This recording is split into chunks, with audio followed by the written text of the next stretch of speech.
Hello, Tricia. Hello. Hey, welcome to the Edge Television broadcast, Tricia. Nice to be here.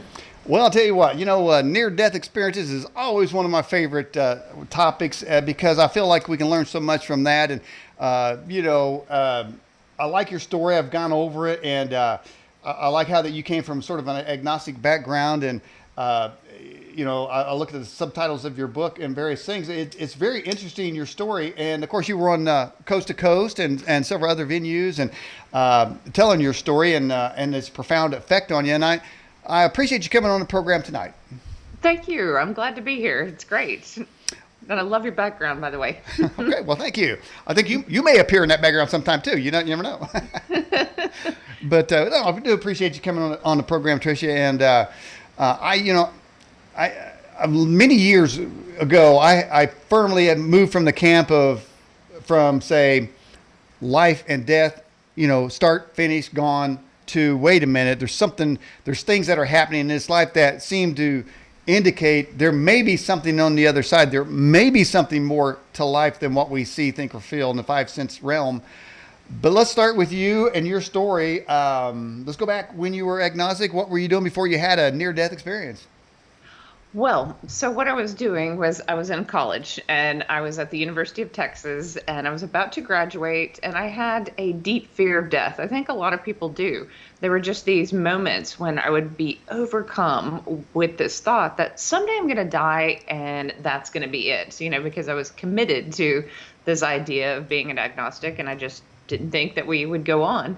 And I was going to run the Austin 10K. My life had become a little chaotic, and this race was a symbol of kind of greater health and getting back to things that I'd done in childhood and high school running. And last thing that I expected to occur was to be in a car wreck that would put me in the hospital, and then I would have to have back surgery. And that's when the near-death experience occurred. But who I was your average college student. I liked to go out and study and really I didn't care about religion. I didn't care about spirituality. It just didn't interest me. Mm-hmm.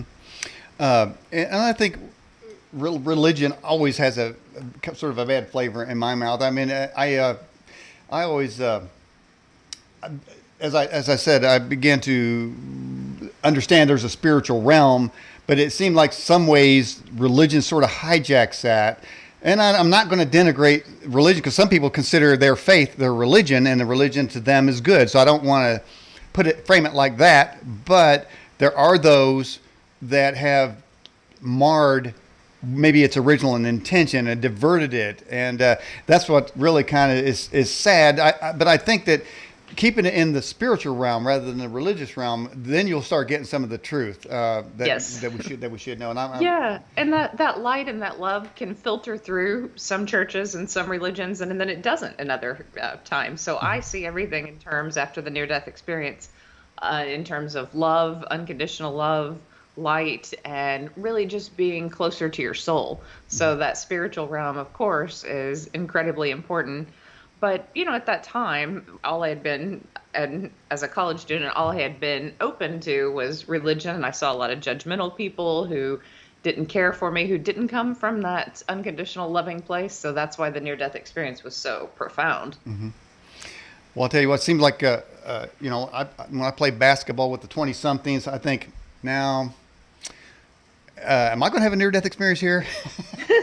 So, It's never too late for one, So, well, okay, great. Well, thanks. I do want to come back, Yeah. and I like when one of your, and we'll get to this later, but I think one of your chapters is a different kind of life review. I definitely want to get to that later. So if I don't bring that up, I want you to too, because I like to hear that. But you talk about unconditional love. I think sometimes nature gives you clues of unconditional love, and whenever I think of unconditional love, I think of a dog. A dog, if he does something wrong, he apologizes for that. And if he doesn't do something wrong, he apologizes. And no matter what you do to him, he kind of exudes this unconditional love. Now, why is that? That's in the animal world, but we perceive that as humans.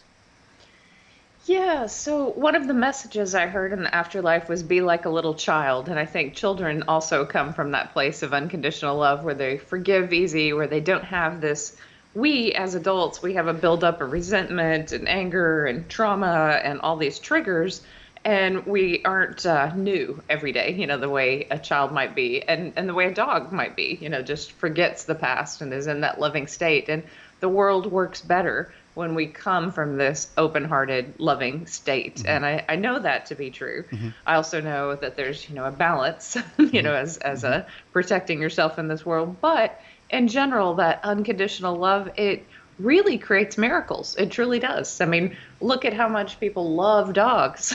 Like they love us, and we really love them back too. Mm-hmm.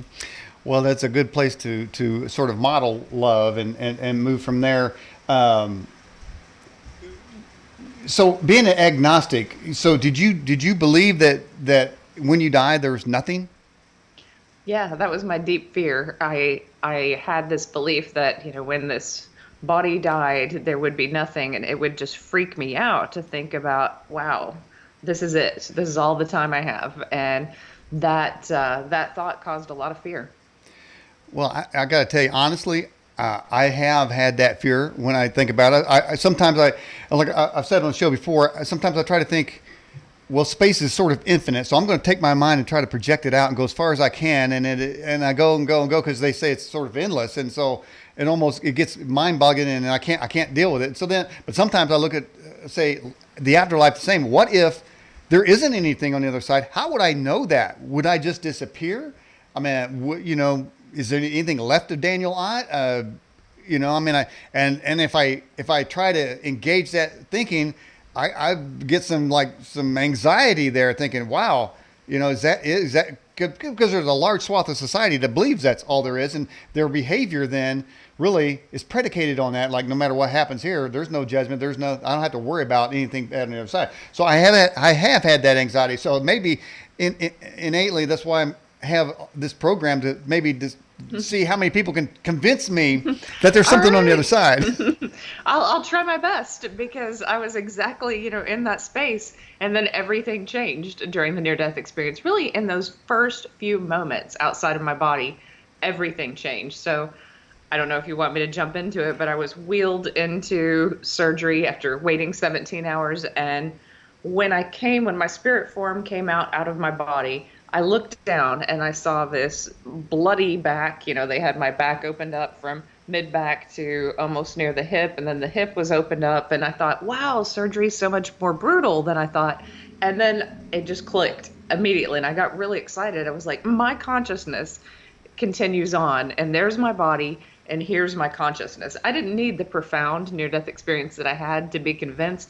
That first moment showed me that I was seeing these surgeons, and I was looking down at them kind of in this 360-degree vision, and I could see the tops of their heads. I could see my body, and I knew that something essential in me continued on, and I even felt more invigorated. So if you can imagine being more you, so you without any physical pain, or you without any irritation, or you without, any limitation, it's just like this amazing way of being. So I was excited. I wanted to jump back in my body, tell all my agnostic friends, hey, we do go on. Don't worry. Definitely we go on. Mm-hmm. And, the near-death experience continued on from there. That you have my book up there behind you, which is titled Angels in the OR. And the next thing that I saw were these amazing 9-foot beings. And I thought, I didn't even know if I wanted to call them angels. They were just these huge light beings. And the first thing I saw is they had this incredible intelligence that came out of their eyes. They didn't have to communicate with words. They just sent this energy into me and calmed my spirit form. And then they sent that energy through the backs of the doctors, through their hands, and into my body. And I knew that this was a form of healing and intelligence, and that I would walk, and that everything would be fine. And that first moment in the operating room, if that's all I would have had, I would have been convinced for the rest of my life. Of course, the experience goes on and in much greater detail, but I wish that I could just impart that joy and that excitement and that knowing to everyone, because now I'm not afraid of death. And I can tell you later, there's been a couple of close calls, and I was in a plane going down, and I was like, whatever, we're Wow. going down. I'm going to meet the light. And just, if it's going to be a dramatic way that I go out, in an accident like that, No fear at all, just none. I've had several. Now, I've had several near-death experiences, but they weren't the body leaving the body type of thing. One of them was in my earlier years riding a motorcycle. I was invincible without a helmet, going down the alley about 30, 40 miles an hour. I hit gravel, and the bike was slowly. I mean, it seemed like that's classic slow motion going down, and I saw the ground right next to my eyeball as I fell off the bike. My hand rotated and hit the accelerator, and it went boop, just stood right back up. And then I swore the bike off for a number of years. I turned it into a three-wheeler, as a matter of fact. So that never happened again. But that was pretty close. And another time I'm driving down the highway with a brother in the snowstorm, and the car starts sliding off the highway. I said, this is it right here. So, I've had those moments, and I always wonder, is there interference? And I know that people watching this show probably have had near-death experiences as well. Do you think that there are entities, as you describe them, that watch over us to prevent us from actual dying? Yes, because I can tell you countless stories of people. Even my grandmother had a story one time where she was between two semi trucks, and one was merging over and she couldn't move over, and then the next thing she knew, she was in front of them, as if she had just been placed in front of these two semi trucks. And there's so many stories of people who feel that there's been divine intervention in their lives. And I know that I've talked with many near-death experiencers too, and I know that basically, if it's not your time, it's not your time. Like Mary Neal, you can be underwater for 12 minutes and most people would die. You can be brain dead, like Dr. Eben Alexander. You can go through all these things, and if it's not your time, it is not your time. And I guess the vice versa is, if it is your time, it is your time. And so there's some greater peace in that. But I do know that those angels were there to intervene. They were there to make sure that I walked, and they were there to calm my spirit form and to allow me to have this near-death experience. And I almost feel like it was fated, that it was meant to happen, that for whatever reason, I was meant to have this experience and to be in school districts and, follow that mission that I was given while I was in heaven. All right.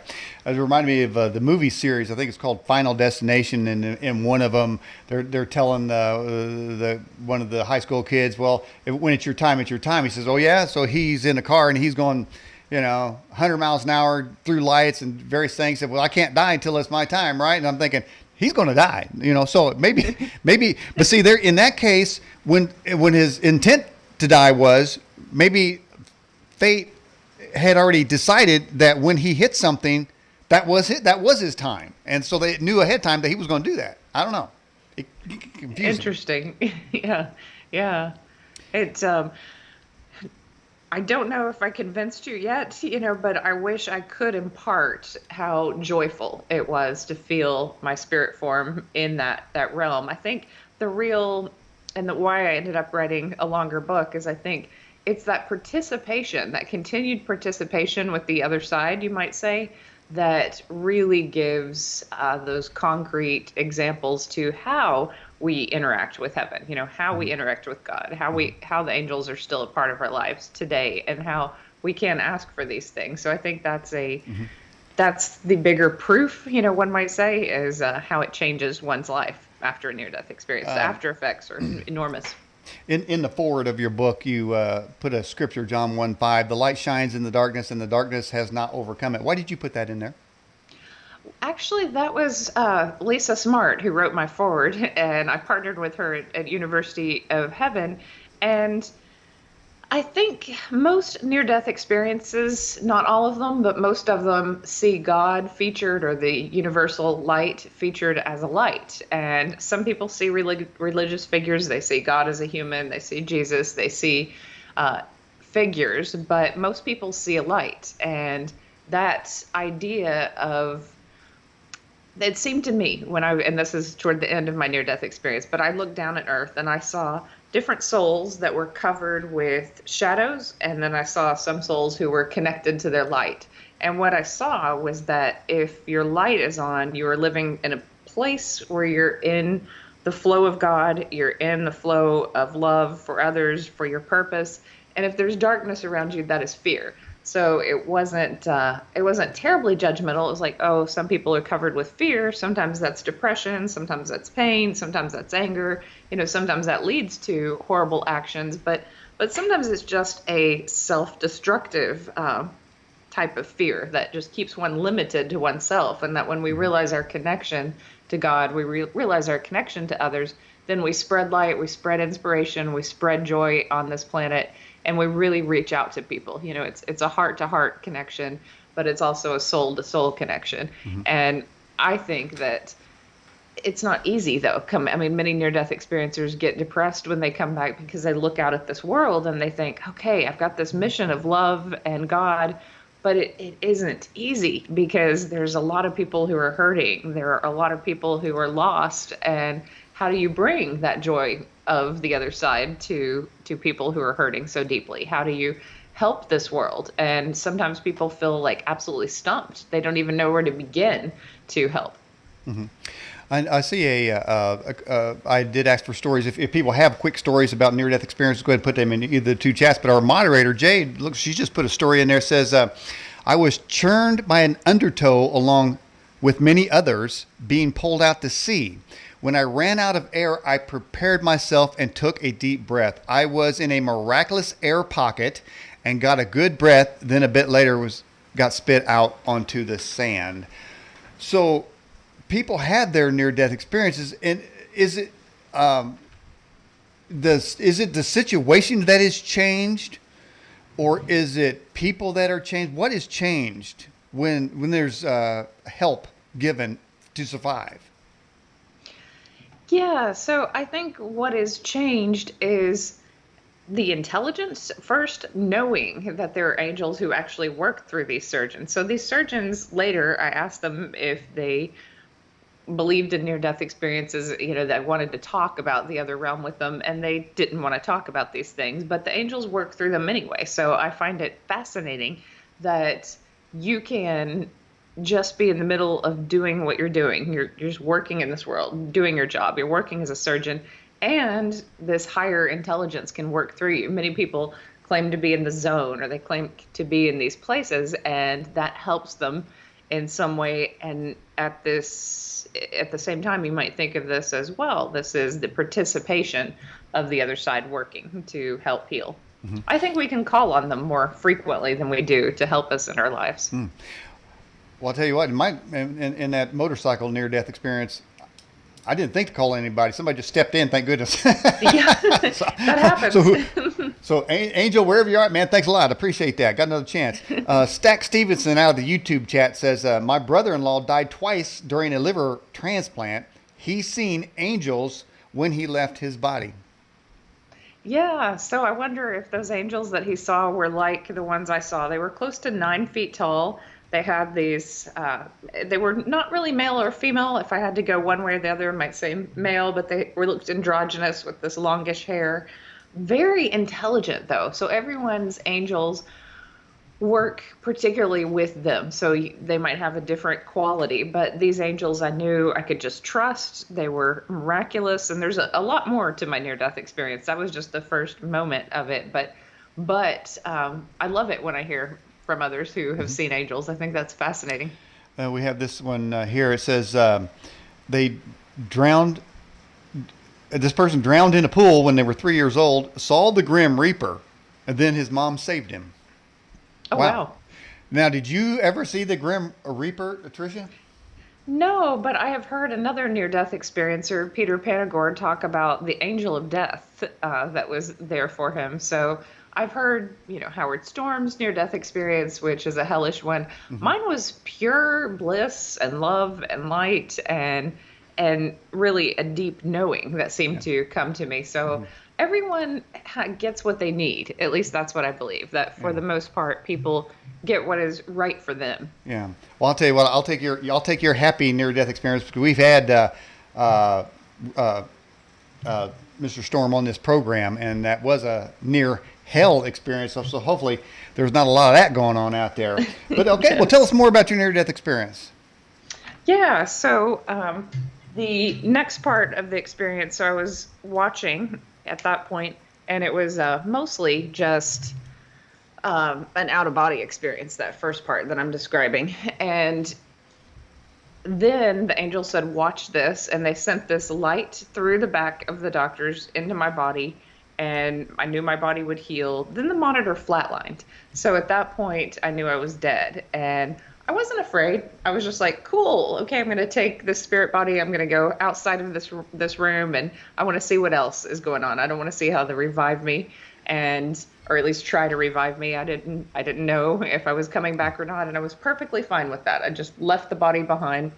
In the hallway, I saw my stepdad get a candy bar, and this later became my verifiable fact, because people love it when you see something that can be verified later. And even though that's just a small detail, later when I was recovering and back home, I asked my mom if he got a Snickers bar.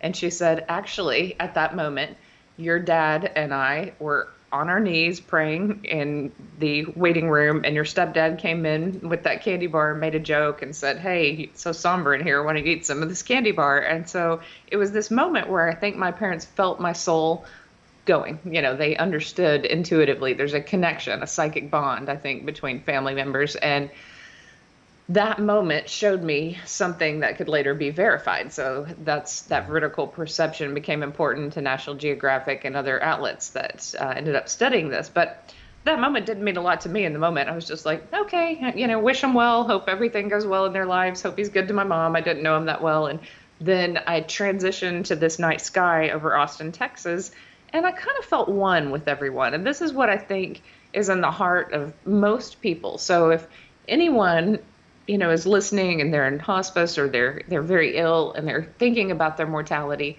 I think that at the core of you that all you want, even from people who've treated you badly, even from all, is just to send love and for people to be better to one another. Like, that's the essential goal, I think, is let's all be better to one another. Let's all love one another.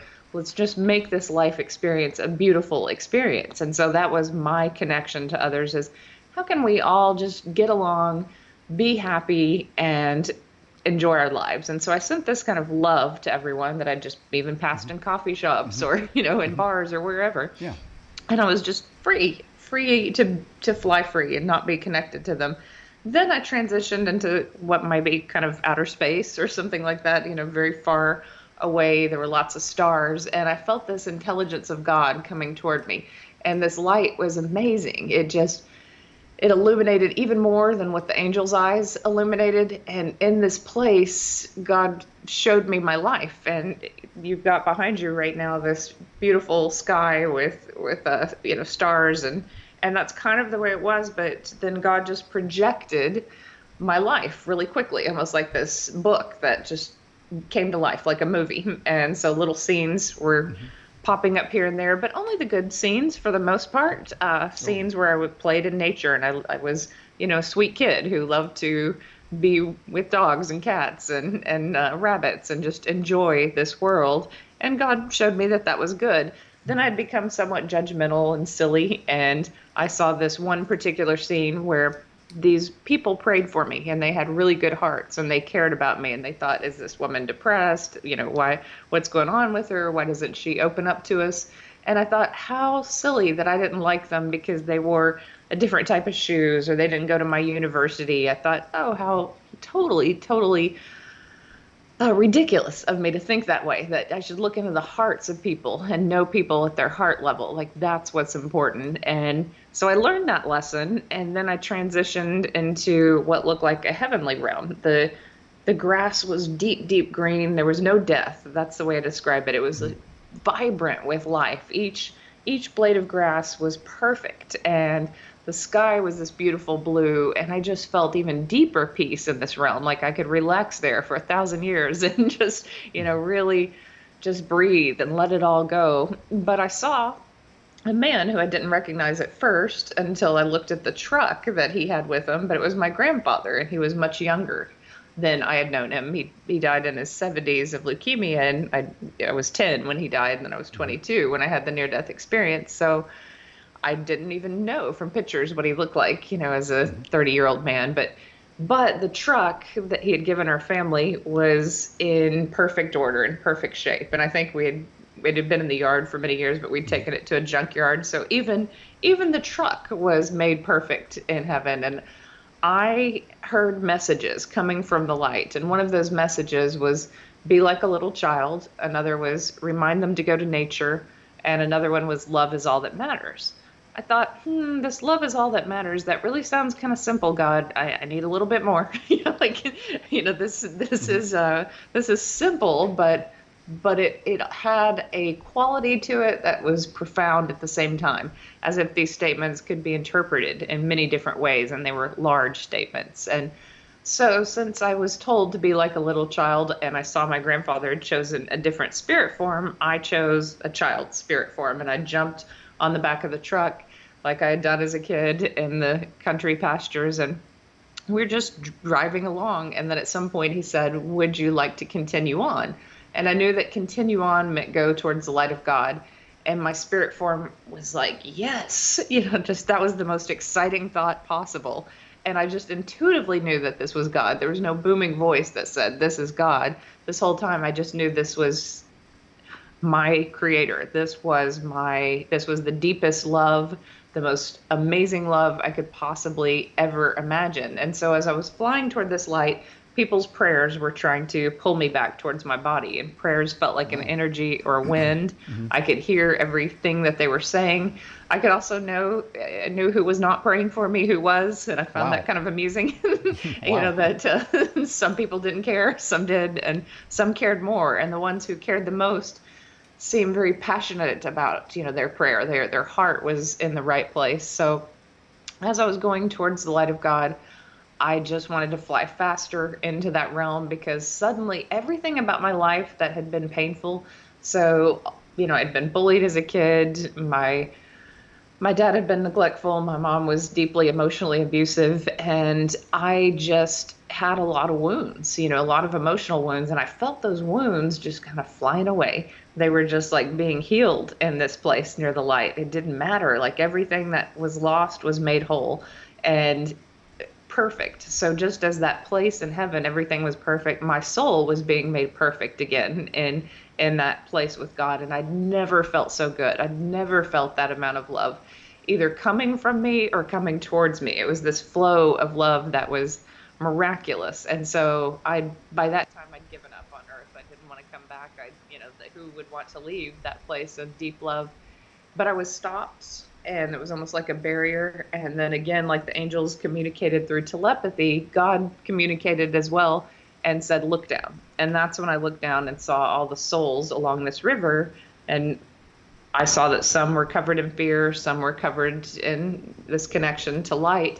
And God said, you're going back and you're going to be a teacher. And I said, oh, no. You don't know me. I need to make money. I grew up poor. No way. I'm not going to teach in schools. And it was almost like laughter, or I don't know if I was kicked or hurled or thrown back into my body, but it was just like, ha, ha, ha, you're going back. And then So then the wind encircled me and pulled me back into my body. And I am one of those people who did not need to be reminded that I had a near-death experience or remember it later. I knew as soon as they pulled that tracheotomy out of me and I was like in the recovery room, I was like, I died. How long was I dead? Tell me. Wow. And I wanted to start verifying things, and I was talking about it, even though I had, morphine running through me. I knew what near-death experiences were. I'd heard of them. I hadn't studied them because I didn't care, but I'd heard of the term, and I knew I'd had one, and I knew that I was forever changed. I would never be that same person. And, people have asked, I don't know if you've heard of this theory, that sometimes there's a walk-in spirit, one spirit leaves one body and then another walks in. I do not think I'm a walk-in. I think I was just changed so much in that presence of God that the spirit that I was forever changed and forever. I can never, no matter what happens in this life, I will never lose that connection to God, even if it feels far away at times. It can't be lost. Did you see God? I just felt God, and the light of God was so enormous and so beautiful and so profound. But yeah, I did not see an image of God. I don't know if I would have crossed through that barrier, if I would have seen an image, or if God would have manifested differently, but it was really just words and light and intelligence. Gladys Kravitz out of our YouTube chat said, my great grandmother saw angels. She said they did not have wings, just looked like beautiful women in long dresses, and they were singing. Uh, Let me ask you though, in many near-death experiences, when it's looked from sort of at a clinical point of view, they say, well, it's just neurons firing various things. Memories are coming to the fore. There's the body's producing chemicals, and nothing at all is happening to you. You're not leaving your body. But you said you had the evidence of seeing things in another room. But isn't that the standard answer, though? That and have you had any conversations with, say, either an agnostic or someone who doesn't believe in spirituality or even the afterlife? And did you have a conversation with them? Anyone?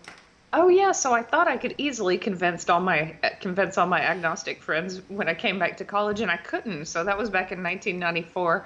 I have spent so many years talking about veridical perception, which is verified facts outside of body, with many agnostics, and I think they're pretty committed, and atheists are very committed to their idea, so they will brush aside those verified facts and believe it's coincidence that someone happened to see one thing when another person didn't happen to see anything, and they're committed to materialism and that material viewpoint. But my friend who I've worked on for years, after she read my book, she said, you know what, Tricia, I spent an hour after I read your book just kind of contemplating what happens when we die. And I was like, yes, at least I got through her head, just a little bit to make her think about, hey, what really does happen, and is there a chance that my spirit goes on?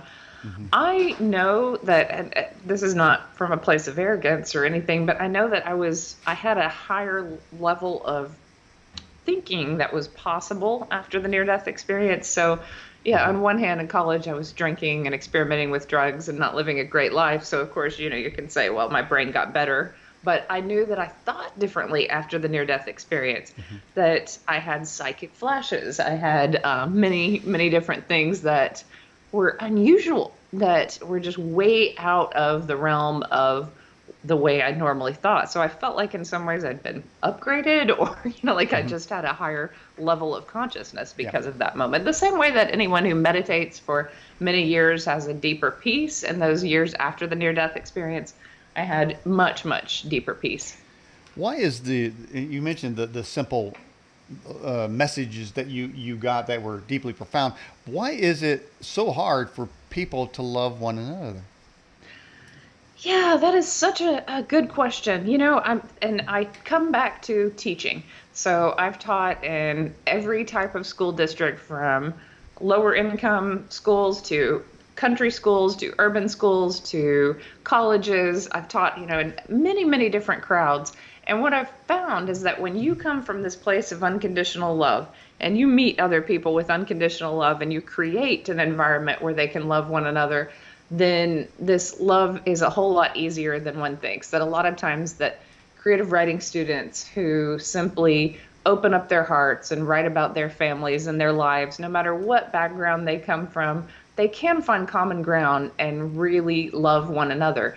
I think we forget, and maybe one of the challenges that we're facing in this day and age is listening too much to the news, to media, to other people's viewpoints that are being shoved at us, when we really just take the time to deeply connect one-on-one with people. I think we generally find that we like people. That's just, if you're at dinner with a group of people, there's always going to be some common ground that makes you like something about them, that when people express their hearts, that we all have this basic need for survival, we all have this basic need for love, and we all have this basic need for entertainment, and that we can blend in so many ways.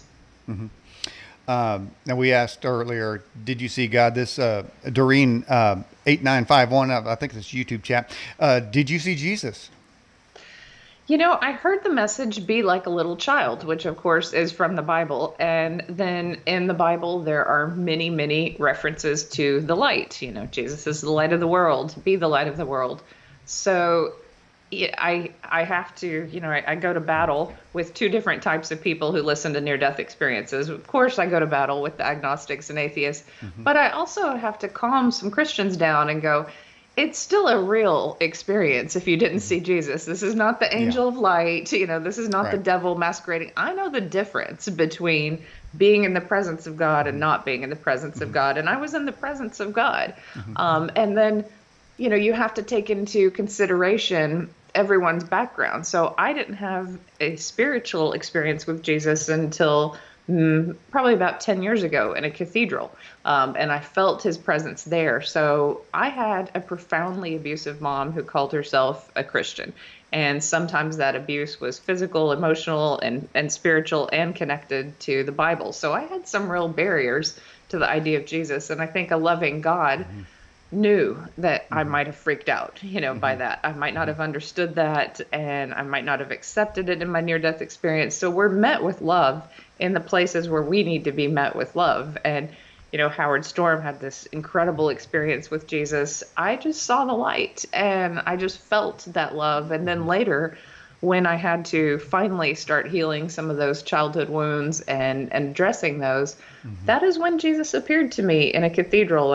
And so I did feel his presence. I do know Jesus to be real. It didn't make me convert into, I go to a Christian church actually, but it. I'm still so open-minded. Near-death experiencers can't help Hmm. but really just knowing that it's love that matters, and Hmm. that message can be applied to Christianity in a more in-depth way. Hmm. That we can stop being judgmental and we can really reach out to all people in a place of love, and that's the best way Hmm. to reach people. I mean, the Bible itself says God is love. You mentioned earlier that there was a time when you talk about fear as a shadow, but again, biblically it says perfect love casts out fear. So, and it says He brought us out of darkness into His marvelous light. So, now I've told you earlier that I've done this show since 2004, which entails hundreds and hundreds and hundreds of interviews. Howard Storm and probably most people you mentioned tonight. I haven't got that neurosurgeon on. I've been trying to get him on, but what I've learned is that people have stories, and if they don't line up with your theology, you got to listen to the story and see. I think most people are reasonable enough to tell if somebody's making something up, and or not. And so I don't. And here, Tricia, this is my theory right here that anybody who describes heaven, however we describe it on this side, is going to be completely different on the other side. We're going to say, hey, wait a minute, I thought it was like this, I thought it was like that, and everybody of every religion and every stripe has their view, and I think we're all going to be surprised. I mean, you're the first one I got to say that said there's a truck there. Yeah. There's so. But see, I wasn't there, so I can't say that's crazy. That's not true because God didn't say He's going to have vehicles over there. But let me ask you something though. I was going to ask you this earlier though. You said that was it your uncle that appeared younger? That seems to be a consistent theme about relatives going back to the age around 30 or so. Yeah, so my grandfather was 30, around 30, or late 30s, and he looked great. And I think the reason he had the truck with him was the two part. One was to show who he was, because I wouldn't have recognized him if he wouldn't have had the truck. And two, it was also this way that we relaxed in nature together. And I think that in that realm, just I could make my body what I wanted it to be. I could become a child. He could become 30. He could manifest a truck. So this wasn't to me like a dream state. A lot of people would go, well, that doesn't seem like it should be in heaven. That was my heaven. That was what I needed to do with my grandfather, because it was the most peaceful, beautiful thing I did in childhood. And it was this place where I felt peaceful and happy and full of bliss and joy. And so that's what he wanted to manifest for Mm-hmm. me in that space. And really, I think there was we're teetering on the edge of, is she going to live, is she going to die, and you keep going on towards God. And really it was, I think at that point, God's choice whether I was going to live or die. And God sent me back. And that part of the near death experience was profound for me. But you make a great point about who we see over there and the ages that they are. Dr. Jeffrey Long, who I've interviewed, he says that near-death experiencers always meet someone who's actually dead. So they're not meeting someone in this dream state who's alive, but sometimes a childhood friend or family member may have died and they didn't know it in their waking life, and they go ahead and see them in the spirit realm. So we always see people who are actually over there, which is kind of profound and amazing. And I think part of the verified facts. You said that some of your I don't want to say battles. Maybe you said that battles, but some of your conversations with Christians, there some can be very dogmatic, and and again, I'm not going to go hating on them because we all go through seasons and we learn things as we go, and sometimes we get excited and we believe something so much, but it's just a lesson to get us through a period, and so we got to be ready to, move on, as God directs. But you said earlier something about nature, that look at, be close to nature or look at nature. And then some of the dogmatic would say, wait a minute, right there, that sounds new agey, and therefore you could be dismissed. Except I would remind those folks very gently that the Bible says nature itself declares there is a God. Now, I personally love being in nature because every time I'm in nature, I'm saying there is no way this butterfly just come out of a primordial soup without somebody telling it what to do and design. I mean, and you can go on with almost all the earth and its beauty and splendor and its variance. It's like there's some kind of love behind this. You can't explain it, but you can feel it, you can see it, and you can't dismiss it as random primordial soup coming to life with a lightning bolt. Yeah, so I agree. This remind them to go to nature was, I think, targeted at this day and age, because how many of us spend too much time on technology with screens, televisions, and this is how we relax. I think that a lot of people are taking a lot of medications for anxiety, depression, and all these different disorders. And if we are in nature and we are meditating and praying in nature more often, I know from the profound healings that I've experienced that nature wants to take some of that negativity, recycle it, and connect us to a more openness to God. And if you pray in nature to God, it seems to magnify it. Then there are some churches that are even taking people outside to pray under the stars at night, to go camping and connect with God in that way. And how beautiful is that? That there's something that God has created this world for us, for our healing, for so much good. And a lot of times we're making things way too complex. Then a lot of things can really be quite simple, and nature reminds us of that. If you're not feeling well, eat more plants, and just, don't look for the most complex, chemical substance to fix everything. That a lot of times the body can heal itself. It can be regenerated, and nature is a good way to begin. Quick personal story. You mentioned camping.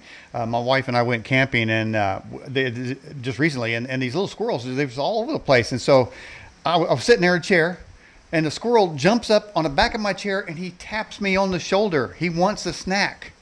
I'm thinking, oh, we love this. This is nature at its finest. Next day, I noticed the propane tank was empty. Turned out that cute little squirrel chewed a hole through my propane tank. And then I'm thinking, it's a rat with a tail. I'm thinking, wait a minute. The day before, it was a cute little furry animal from nature that's tapping me on the shoulder and a wonderful experience. Today, he's a rat. I was thinking, okay, wait, no, he's just doing it. So I had to pull back. I couldn't hate the squirrel anymore. But that goes to show, I mean, the lesson I would glean from that to say in people's lives is that, and I think you're going to be talking about some hurt that you probably had and maybe been healed from and had to deal with, but our instinct is we're hurt or offended. We want to almost revert back to, I knew you were that way, some of these feelings and attack back. And that's what I'm saying about the squirrel. I had to fight that. So, well, I can't hate him. He's not a rat. He's a squirrel. Okay. He's doing, what I'm saying? But our trained instinct when somebody offends us or hurts us. And that's the problem with the earth. Everybody gets offended too easy. And I think that's bringing sickness to a lot of folks, and they don't even know it. So explain what happened when you had some hurts. I know you did you go out, went to Korea and something traumatic happened to you? Yes, yeah. So I had a couple of really good years after the near-death experience where I was just walking around in absolute bliss and love for everyone, almost like this 3-year-old child. I'd pass people on the streets and I was just full of love and joy and laughter, and life was really good for a short while. Then I went to South Korea to teach English.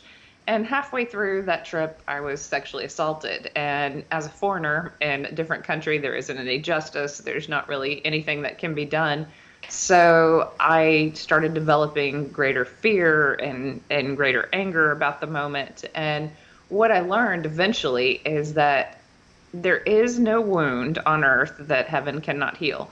And there are so many people who take a wound to their grave. They were abused in childhood and they die at 80 and they're still pissed off. And I think one of the messages that I'm meant to bring back is there is no wound that heaven can't heal, that you cannot.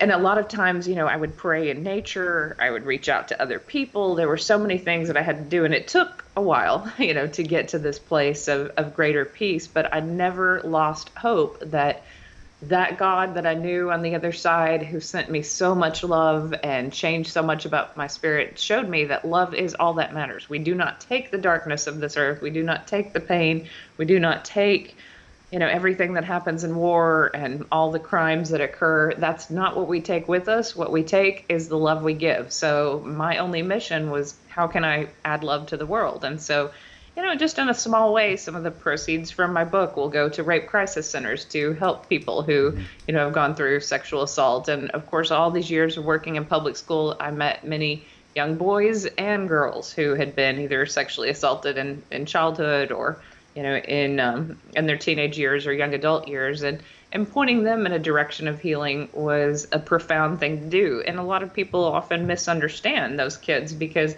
it's a really common after effect to either drown it with drugs and alcohol or to, just start behaving badly. And so I was not someone who judged those kids. I always looked for what's really going on, what are they suffering from, what can add healing to their life, what can add hope to their life. So for me, a message of hope and healing became important. And whether this was accepted or not, I knew I was just going to go out and do this. And believe it or not, publishers initially hated my idea of combine. I was like, this is just my life. I'm sorry you don't like it. But, like they wanted just a near-death experience story. They didn't want me to talk about the survival aspect of it, of surviving on this earth. But I think it's more interesting to tell the full story and to go, what, even after a major trauma, I can still feel the flow of God's love. And I'm so glad that I've been able to reach many, many people who've suffered in the same ways or worse ways or similar ways or lesser ways, but they still are traumatized. And, everyone has trauma in their life. Everybody, has, I think it's medical medium. He talks about how everyone has some level of PTSD because just horrible things have happened to us. I mean, at the very least, most people, before they find their soulmate or their husband or wife, they've been cheated on, and that's a trauma, or they've gone through a breakup, they've lost someone to death. There's so many things that harm us and hurt us. How do you let go of it? How do you heal it? And how do you remember that love is all that matters? That's what my mission was and still is. Now, some would claim that trauma or bad happenings are life lessons. Would you agree with that, or how would you frame that? Or how would you respond to that? I'm torn, and I think I put in the book that I didn't manifest that moment. So I don't believe that my consciousness, created this moment of sexual assault in South Korea. I believe that a lot of Western women who go to South Korea and teach get assaulted or raped. I believe that, we're thrown into a world where there's some common happenings. So sociology is affecting us. The culture of our times is going to play out in a lot of lives in similar ways. And so there's that realistic element to this. But then on the flip side of it, I also think that maybe some souls are a little braver and they come into this world and they're like, you know what, I'm going to take on this, and this, and I'm going to try to help the world in some way because of these events. And we're not attached to the body over there. So, when we make decisions as a soul coming in, we're not thinking about the living out of it. We're just thinking of, well, oh, something really beautiful is going to come of it. So, that this is really going to help. So maybe on that other side, all I saw was that, one or two people pick up this book and they feel great healing. And I helped them through going through my experiences, or some of the students I met in the classroom began their healing journey because of something I said. And wow, love is all that matters. It's the love that elevated this world, that raised people up. And so that was the hope. So I would say maybe we come in, with making those choices. In that moment, I couldn't think about it. I couldn't think that I would actually choose this because it seemed pretty horrible. Well, if there's one thing this world needs more of, that certainly is love. Now, this is a question from Curious out of one of our two chats, and it says this person asked, "Did you receive any answers as to why innocent children suffer on Earth?" And Tricia, people use that. Well, if there is a God, He would never. Why would He allow suffering of innocence? Or death or suffering of any kind. How do you respond to that? Yeah, so I still keep coming back to that message of love is all that matters. And so that child who is abused and dies early, or that baby who, is killed by its parents, any bit of love that came, from that child or was given to that child, that's all that really matters. And then all the people even who hear about the death of that child and send love to that child and really work to create more awareness of child abuse. That's a form of love too. So it's every situation. We take the physical so serious, and I looked at this more as a costume on the other side, like, oh, you just put on this body for a while and you're trying to learn these lessons and you're trying to, help humanity understand some of these concepts. And we take it so seriously. On the other side, even if a soul is only here for a short while, it touched some life and created some love and remains in the heart of many different people. So even if the baby was just one day old, most times the parents carry that love for that child forever. And there are many evidential mediums, who continue to channel the thoughts of the other side to people. And so there's that element too of, even when the spirit transitions on, there still might be communication and learning and beauty that is still given from that soul to this planet. Yeah, and I don't think that the writer there is suggesting that they're challenging whether or not God exists. I think they were probably looking for a rebuttal that is frequently, for those of us who believe in spirituality and love, would have to address, because that will come to you. That question will come to us from agnostics or atheists, to say, well, if you're a God, if you have a God, why is God so mean, and this kind of thing. I certainly don't hold God responsible for that. I mean, I put that more in the realm of free will, that God gave everyone free will. And sometimes that free will includes people doing heinous things to other people. And, I don't know if there's a hell or not that they'll have to go to, but maybe there is. Some claim there is. I mean, Howard Storm says he was certainly there. And by the way, Tricia, it seems what I heard over time that 25% of near-death experiences are, in fact, near-hell experiences, where they go and see a darker side of the other side. Yeah, I haven't heard too many of them, but I certainly, heard Howard Storms and interviewed him.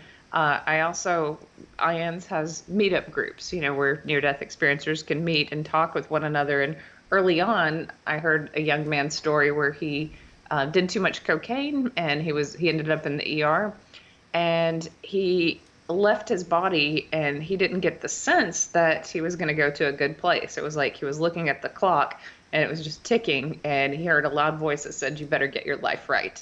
Like, you better change your ways. And so he was very taken by that moment. And then I interviewed a student of mine, a college student, who was in the military, and he was a Marine, and he had a near-death experience during when he was overseas. And he was in a waiting place, kind of a heavenly realm, but his grandparents were there, and they were telling him telepathically that they were unhappy with the way he was living, and that they insinuated he was not going to the good place, and so that he needed to return and live differently, which kind of shook him up and sobered him some. So there does seem to be that some people do have these hellish experiences, or they point in the direction of a hell, but they still change for the better. So I think the amazing part of a near-death experience is, even if it is a hellish one, people come back and they appreciate this life. They still come back with the same joy to bring love to this earth, this same mission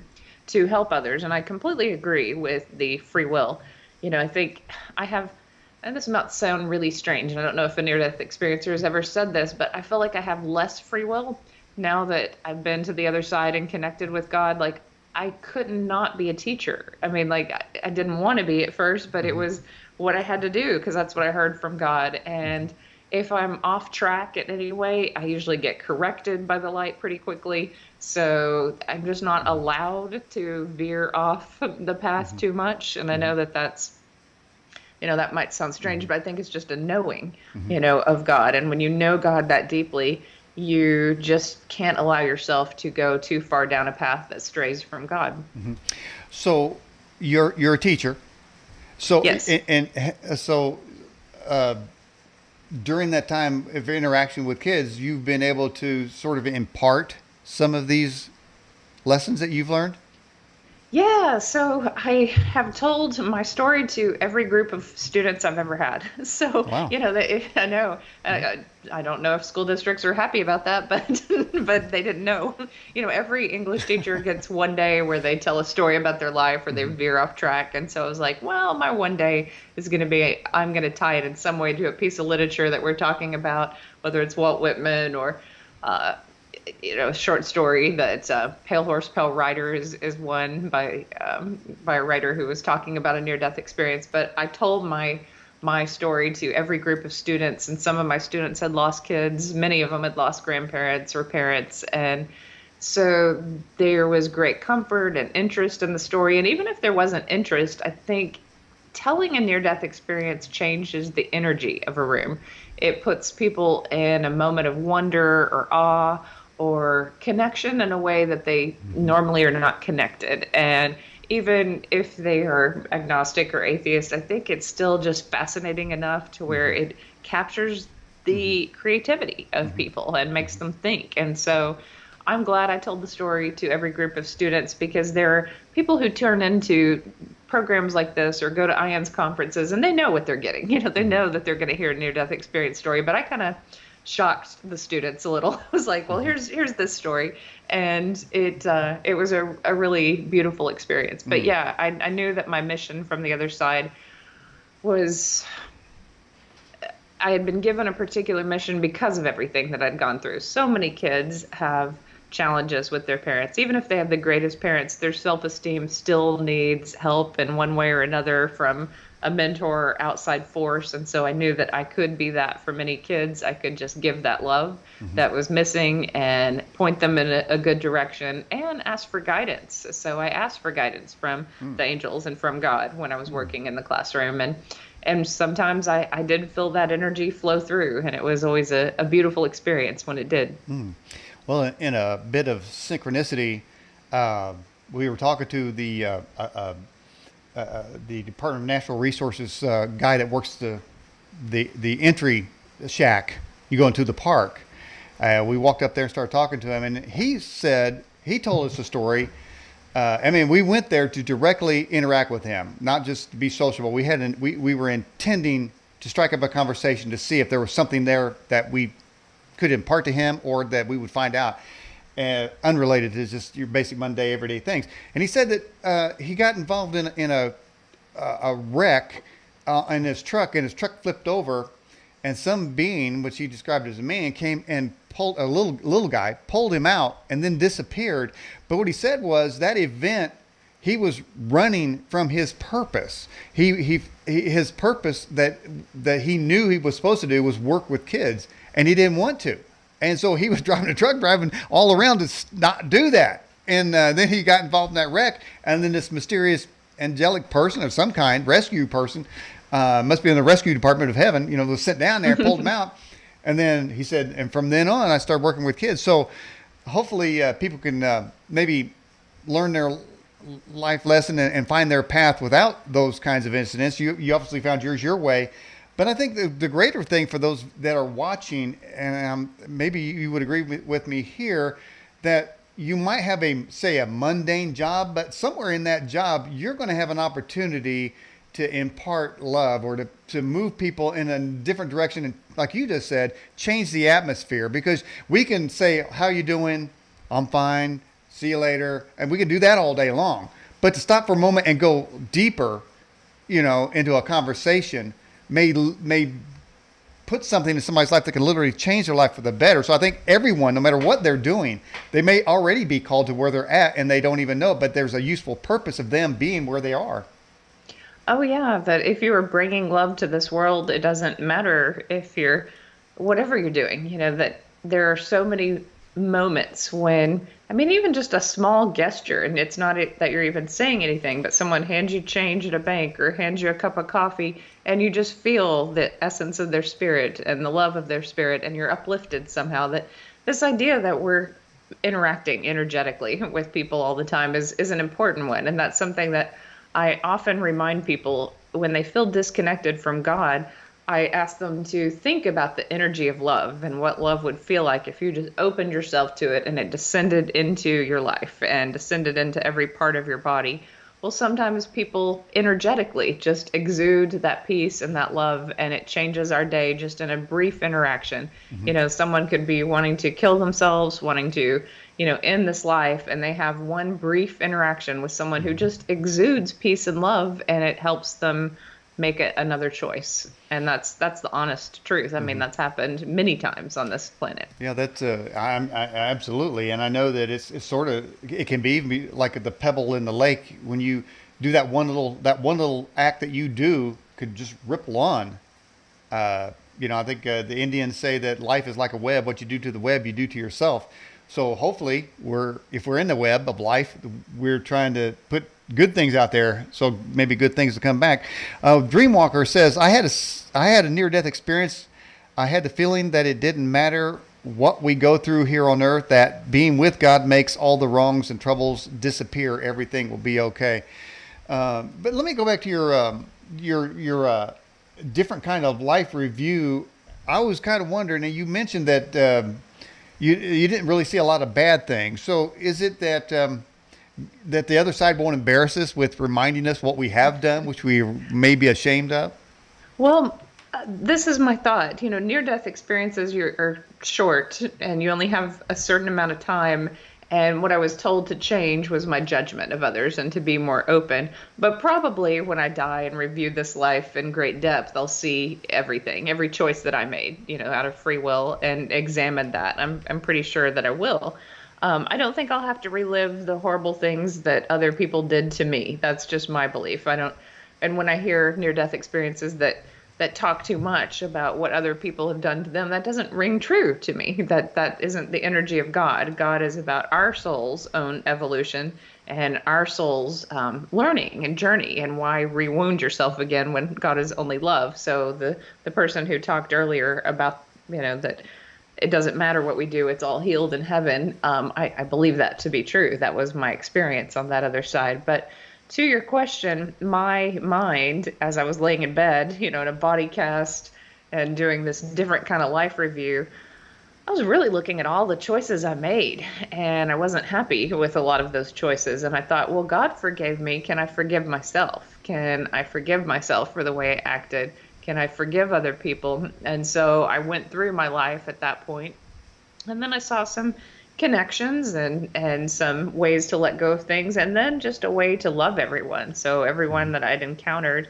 whether they made great choices or not, I just thought, how can I send an energy that will help them in some way? And that gets harder, when the offenses are greater. But on some level, I think that is our soul's hope, is that everyone is better because of knowing us. We have a question that's come in. It says, and this is maybe sort of a religious question. It says, do Muslims have near-death experiences? I have read a few accounts. I think if you go to NDERF. That is Dr. Jeffrey Long's website, and he has over 2,000 near-death experiences that have been cataloged and looked at. And I know that many of them are from around the world. And here in America, we're of course going to jump on the ones like I know of one Hindu woman who saw Jesus in her near-death experience, and I know of one Muslim who also saw Jesus in his near-death experience. But then there are other near-death experiences that relate more to the culture that they're in, and the religion that they're in. And so there's many theories about that, in our own heavens, is there a higher heaven above all of the religions, where you're just interacting with God? Or do some people, because it makes them feel more peaceful, just kind of go to one type of heaven where they're interacting with the religion of their choice, because that gives them peace in that moment, and the angels and God is kind enough to give them peace in that way. So there's theories about that, but it is more frequent, I think, that you see people of other religions seeing Jesus, and so there is that element. But there's plenty of near-death experiences without any religious figures. I think the majority of them, from the research at IANS and other places, they just have God as a light. Mr. Coffee Lover says, do you think that the world is getting better or worse? Well, that's such a complex and wonderful question, isn't it? I'm glad I get to ask you that, right? Ask myself that. In some ways better, in some ways worse. What I think is better, and I always have hope for the generation that I'm teaching. So, I've taught younger kids, and I've believed in them for so long. But I'm also seeing, the last 5 to 10 years, I'm seeing greater hopelessness in my kids, and I don't know where that's coming from, and I don't know why. I tell them to connect more deeply with one another, to put down their phones. I make my students at the college level get to know one another, exchange phone numbers, and really be there for them. Hang on for a second. Put down. What'd you say? If you were in my classroom, I'd pick it up. But yeah, there's that's a hard question, I think. And in many ways, I love technology. I love this spread of information and this enlightenment and this connection that we have through technology. On the other hand, I am seeing some depression and anxiety running through this young population, and this fear of the future. I don't know if this fear of the future is created because of the media and everything, that's out there about how horrible these times are, and we're just listening to that. I remind people, that's why going to nature resets us, because it doesn't seem so horrible if you just go sit on a park bench and look at a tree. But if you read all these horrible things and you think, oh my God, this world's terrible, we need a little balance. We need to go to nature to make this world better in all the ways that we can, and just keep moving forward in that place of love. Because no matter how it plays out, I think the greater question is, what love are we adding to this world in our own way? And I always come back to love, because even if the world was completely falling down around me, and this is just my belief, I wouldn't stockpile guns and food. I would think about, how do I interact with other people, and how do I create community, and how do we work together to create community gardens? How do we help one another? That love will save you over hate every time, and I just have to believe that. And even if it doesn't save you, you're going and you're taking it with you. So when you went on the other side, Tricia, did you see a cell phone? No, I did not. So I didn't. So that would be a message to the kids. But really, the online world is a mess. There's even something called the dark web, and there is an addiction, a technological addiction for the kids now, and they really don't want to work. Whatever work they do, they want to have a cell phone and an iPad with them to do it, and so there's this big void of people that can actually fix things or build things. They're not coming up. But how do you explain to them? They must know innately. The hopelessness must come. They have all this technology. They can find out how many flies are in Africa at 3:00 in the morning, but that doesn't bring them peace. It doesn't bring them love or joy. It brings them knowledge, and knowledge without love is dead. It doesn't do anything for them. You think that they just have to find out for themselves? You think that you've made a difference? Has anybody actually said, well, what I might as well try your way because the technological way is not working.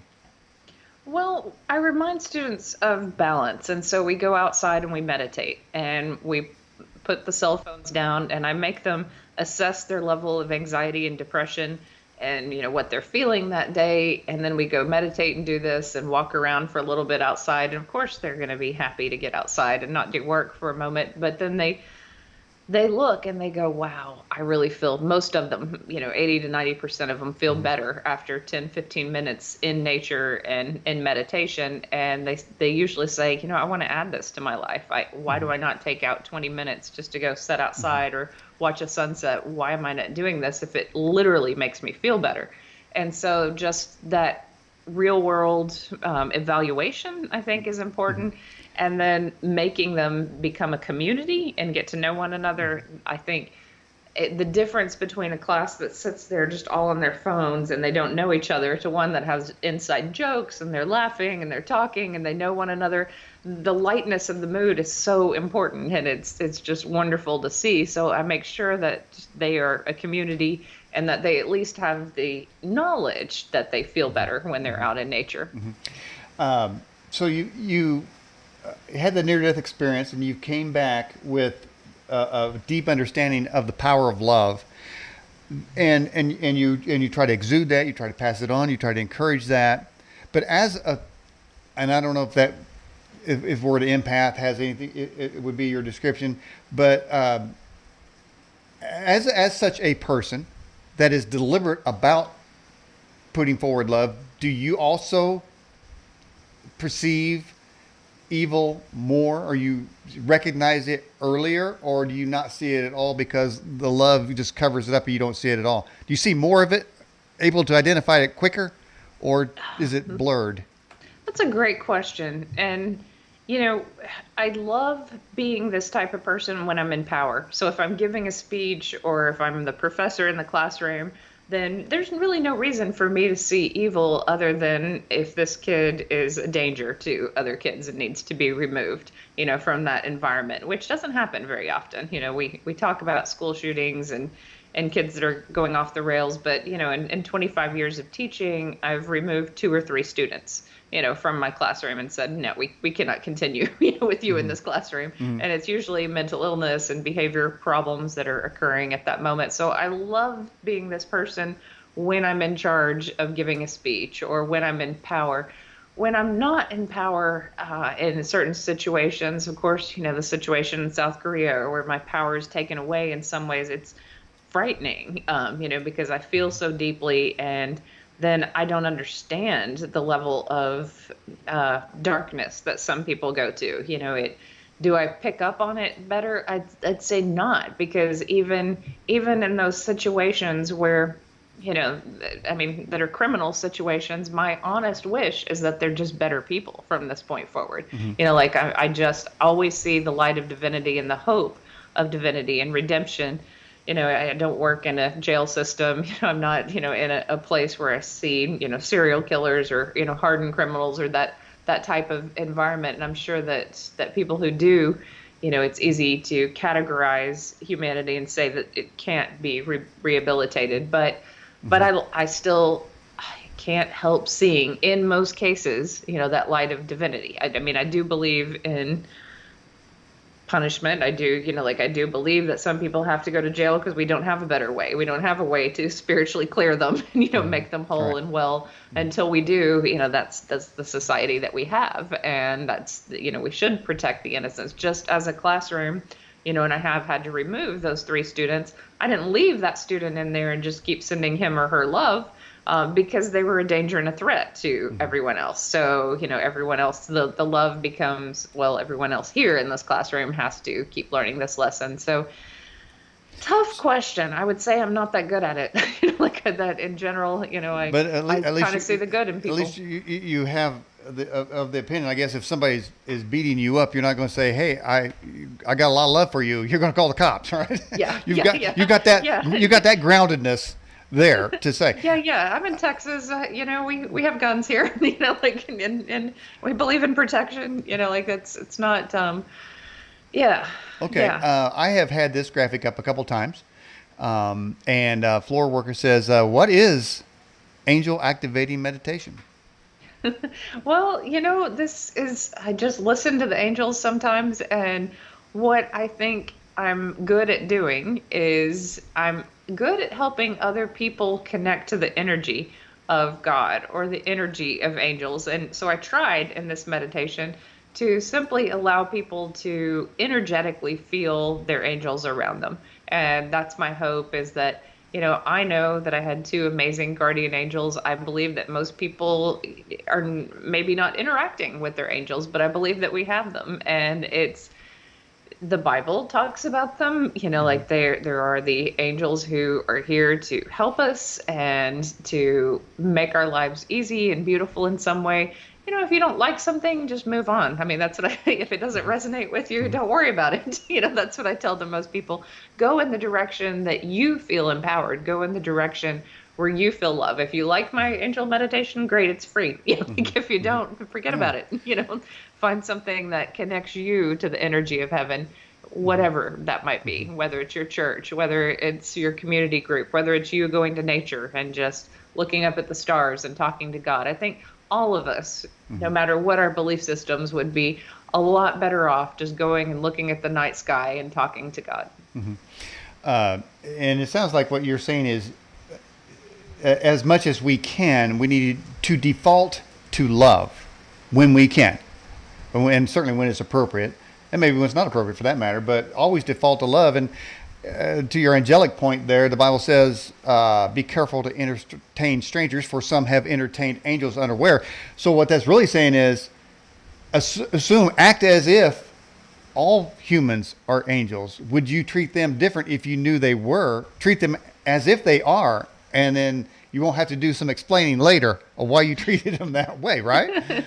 Right, You want to get right. And I think of all the special needs kids who come through classrooms. Some of them, I felt like they were just true angels on earth. And I had a group of students bullying, one young girl who was a special needs girl. And man, and some of these girls, had it all together. One was, a cheerleader. One had wealthy parents. I kept them in my room for an entire week, and I made them think about their actions, talk about their actions, and then I just showed them that this young child came from this place of pure love. Every day she brought flowers to people, just wanted to hug people, and was in this state of pure love. And I said, she's got it down more than you do. Like you have all the advantages in the world, looks, wealth, like a great education, and you're treating someone who doesn't have your chances poorly. I mean, that to me, that just blew my mind, but yeah, there must be true angels on earth. I don't want to get too political because we haven't really done any political conversation here, but did you see the Democrat debate? With Marianne Williamson, no, I missed it. I did want to see Now, how that did because you I think know? I she's mean, going to add. there was 20 of them, and you picked the one I was going to talk about. Why did you say that? Because I just saw it come up online that she talked about love. And so I was like, good, she probably won't be the candidate, but I think it's wonderful that someone is interjecting love. In the last election, I forgot who it was, but I think it was a Republican, and he talked about fighting human trafficking. It was Kasich, John Kasich. And I was so happy that that issue was brought up because I think, how can we all be free if human trafficking exists on this earth? If there are people who don't have any hope, if there are little kids carrying rocks up mountains every day, if there are people lost in, sex trade, it just bugs me, like that issue of human trafficking. Why is that not more important? And then why isn't love more important? So, we talk about so many different issues and we don't talk about some basic things. Can all people be free, and can we have a more loving world? Yeah, and I keep hearing with this border debate, they keep saying and I know that there's sex trafficking, there's children trafficking, they're buying and selling them, using them as props. Man, it's a mess. But I mean, that's just in this side of the hemisphere. Uh, you know, there's all around the world. There is just so much gross evil that's out there, and you have managed to stay pretty positive, and from what I can tell. And even though you look out at this world and see that, yet you retain your focus on love. but you're stable in that if you may call out evil where you see it as well. Is it true? Yeah, so, you know, when I look out at this world, I do want to make a difference in areas like human trafficking and certain issues on this planet. I do want to help in the ways that I can. But if I get overwhelmed by the sadness of it, then I can't do anything. And I heard a near-death experiencer, Ingrid Honkala, say this, and it's really stayed with me. She said, imagine if you had this huge house and every bit of it was messy. Every bit of it was messy. You would be overwhelmed if you had to start and think of cleaning the whole thing. But if you just take the kitchen table and if you just clear off the dishes and then just do the dishes right there, then you think, well, I made a difference right here. And so the only way that I think I can just deal with the mess of the world is to go, okay, I'm focusing on this classroom, I'm focusing on this issue, and I'm one person, I'm going to make a difference, and I'm going to keep talking, and I'm going to remind others to clean up some little area that they can clean up. And if we all did that, it would be better. And, here's the crazy thing. Human trafficking, for instance, it would only take I think it's $10 billion to end all human trafficking. And that might sound like a lot of money, but that's how much we spend on blue jeans each year in America. Like if everyone just didn't buy blue jeans for an entire year and put that money into organizations that could help, then we'd end human trafficking. And you see people donate so much money to rebuild Notre Dame or different places. And I think, aren't people important? Can't we help people in certain situations? I find that more important than a building. Like I think sometimes priorities are out of whack. Would that kind of go along with the bloom where you're planted theory? The what? Bloom where you're planted. That is, as we spoke earlier, that and let's as we get toward the end of the interview, Tricia Barker. Obviously, people are watching the program. It'll go up on YouTube, podcasted, TuneIn Radio, so it'll go out. Whatever we're able to provide as far as a platform for you, and the message. So, what would be your message of encouragement to those? Two things I want to know: that they have hurt and trauma that they're still dealing with, maybe as young people or even now in abusive situations, and secondly, how can they maybe modify their worldview in that when they have a chance to kind of focus more on love in every situation, try to keep moving toward love in various situations and people they meet? Okay, so two parts to that. It's love for self and love for others. And when you have a trauma or when you have something that needs to be healed, having a connection to the other side helps. Having a connection to God and the angels and assisting with that healing can help. So say you go see a therapist, ask that God work through that therapist. Ask that your angels work through that therapist to help you. If you try a new modality, there's rapid eye release for trauma that works with a lot of people who have PTSD from the military and from life. There's all kind of modalities, healing modalities you can find for yourself, and you can ask that these be amplified in some way through the other side. But just that focus on the self, even if it's I'm going to feed my body more fruits and vegetables, and I'm going to nourish myself each day and do something kind each day for myself. You can see animals that are abused, you can see plants that don't get enough sunlight, and you can see that they wither and that they get afraid. And sometimes that's what we have. We have a fear in ourselves. And so we need more sunlight. We need more goodness, even if it comes from our own heart to ourselves. Like, love your own heart until you feel stronger, and put yourself in safer situations and better situations and communities. I mean, on one hand, churches provide that, they provide some inspiration. And so I think that finding the right church or finding the right organization can give you some of that sunlight of the spirit. And sometimes it's a long process, but committing to it and starting it is important. And then as far as looking out at the world, there are people who are doing amazing things. And this is what we forget about when we're watching the news, for instance.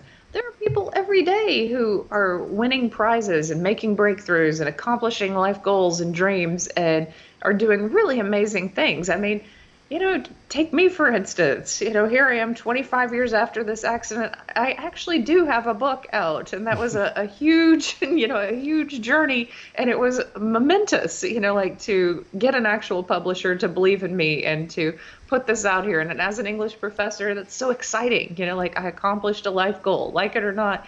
Like people all over this planet are accomplishing things in small ways and big ways. People are making breakthroughs. Look for the good and try to add more good to this world. And as far as the horrific things that are happening, if you always frame, well, how can I do something to help? So when I was overcome with sadness about human trafficking, every income tax return that I get, I give some money to income to help with human trafficking. And it hurts because I'd like to go buy blue jeans sometimes, but I go ahead and make that donation, and I think, God, this is somebody's life. This is somebody's life that will be free because of my donation. And that is way more life-giving and way more powerful than anything. If you don't have the money to give, there's always ways to give in person and to find ways to give back. And a lot of times, I know I've suffered from depression. I know that a lot of people have. There's a tendency to just get focused on the self, but the minute you get out of yourself and you're helping other people, everything changes. And I think that's one of the reasons God told me personally to work in classrooms. I'm always happy when my feet hit the ground and I'm there to help other people. So there is some power in getting out and helping others. All right, very well said. Don Morgan just threw in here, said, thank you, Tricia, for coming on the program. And others are putting out some positive messages too as well. Tricia Barker, I appreciate you coming on the Edge Television broadcast. Space Cow says this was a great guest. And Thanks. So the accolades are coming in. So people appreciated what you had to say. Very positive message and affirming message that we all can learn from. Tricia Barker, can we have you back on the program sometime? Oh yeah, this was a lot of fun. Great show. I love it. And I'll be checking out lots of your shows. Okay, well, hey, you might have to be braver than you think. But this show can't be categorized because if you look down the guest list, it's not a one trick pony here. We'll interview anybody for anything they got to say because I want to hear everybody's point of view. I want to know everybody's story. I think if we listen to each other, like you said earlier, without so much judgment, we'll all be so much better. Tricia Barker, I appreciate you coming on. Thank you. Loved it. Okay. Have a great night. You too. And goodbye, everyone.